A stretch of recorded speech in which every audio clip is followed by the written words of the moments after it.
Xin chào cả nhà yêu bếp. Hôm nay, Hà Thanh sẽ đưa mọi người đến với một trải nghiệm ẩm thực vô cùng đặc sắc, cùng nhau khám phá món ăn pizza cá hồi hun khói là một biến tấu hiện đại, cao cấp của món pizza truyền thống, mang phong cách ẩm thực Âu tinh tế. Chuẩn bị nguyên liệu: đế pizza mỏng, một cái đường kính 25 cm, 150 g phô mai kem, 100 g cá hồi hun khói thái lát mỏng, 10 g kỳ lạ, 50 g cà chua bi, 20 g hạt tím. Gia vị: dầu ô liu, nước cốt chanh, muối, tiêu xay. Các bước thực hiện: cà chua bi rửa sạch, cắt đôi hoặc thái lát mỏng. Hành tây đỏ bóc vỏ, thái lát mỏng hoặc thái hạt lựu. Kỳ lạ rửa sạch, thái nhỏ, giữ lại một vài cành riêng để trang trí. Nướng đế pizza ở 180 độ khoảng 5 phút để đế nóng và giòn hơn. Lấy đế ra và để nguội hoàn toàn. Cho 150 g phô mai kem vào một bát, thêm một chút muối, tiêu xay và vài giọt nước cốt chanh. Dùng thìa hoặc máy đánh trứng cầm tay đánh nhẹ cho phô mai kem mềm ra và hơi bong xốp.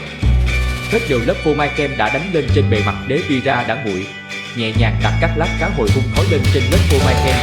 Xếp cá hồi theo hình con ốc hoặc góc khúc để tạo độ đẹp mắt. Tiếp tục rắc đều cà chua bi và hành tím đã thái lát lên trên. Dưới một chút dầu ô liu lên bề mặt pizza. Cuối cùng, rắc thì là thái nhỏ lên trên cùng để tạo hương thơm và màu sắc tươi mới. Trình bày và thưởng thức cắt pizza thành 6-8 lát tam giác. Món này thường được thưởng thức ở nhiệt độ hồng hoặc lạnh, không cần nướng lại sau khi đã phủ cá hồi hun khói. Những điều lưu ý: cá hồi hun khói là loại cá đã được chế biến sẵn và thường dùng lạnh.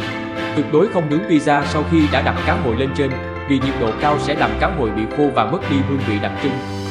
Đảm bảo đế pizza phải thật giòn trước khi phết phô mai để món ăn đạt chất lượng tốt nhất. Nên làm mềm phô mai kem trước khi phết. Có thể thêm một chút sữa tươi không đường nếu phô mai quá đặc. Kỳ lạ là nguyên liệu bắt buộc trong món này vì hương thơm của nó kết hợp hoàn hảo với cá hồi hun khói, giúp món ăn không bị ngấy. Pizza cá hồi hun khói là một biến tấu hiện đại, cao cấp của món pizza truyền thống, mang phong cách ẩm thực Âu tinh tế. Điểm đặc biệt của món ăn này là sự kết hợp giữa đế pizza mỏng, giòn, lớp phô mai kem béo ngậy thay vì sốt cà chua, cùng với lát cá hồi hun khói mặn mặn, mềm tan và hương thơm tươi mát của kỳ lạ. Đây là món pizza thường được phục vụ như một món khai vị sang trọng hoặc bữa ăn nhẹ dinh dưỡng. Hà Thanh xin gửi lời tri ân sâu sắc đến quý vị khán giả đã đồng hành đến giây phút này. Kính chúc tất cả mọi người luôn có thật nhiều niềm vui và những bữa cơm gia đình thật hạnh phúc. Đừng quên đón xem những công thức mới nhất sắp tới nhé.